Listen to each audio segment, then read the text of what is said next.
Hello friends, অনেক দিন পর চ্যানেলে এলাম। সবাই নিশ্চয়ই ভালো আছো। আমার অনেক মাঝখানে বিজি টাইম গেছে, পার্টি পার্টি কিটি পার্টি, একদম টাইমই পাচ্ছিলাম না কোনো কিছু ভিডিও শ্যুট করার।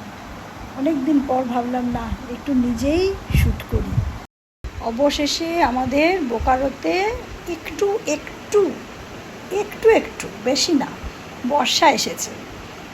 আষাঢ় মাস পড়ার পর বর্ষা এসেছে। আমাদের বাঙালিদের ক্যালেন্ডারে তো আষাঢ় মাস অনেক আগেই এসে গেছে, কিন্তু এখানকার ক্যালেন্ডার ওয়াইজ এখন এসেছে আষাঢ় মাস। শ্রাবণ এখনও আসেনি, পূর্ণিমার পর আসবে।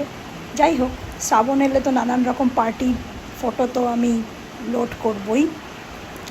আষাঢ় মাস আসাতে একটু একটু মাঝে মাঝে বৃষ্টি হচ্ছে, কিন্তু তাতে গরম কমেনি, ওই একটা তাপটা কমেছে, এইরকমই আর কি অবস্থা।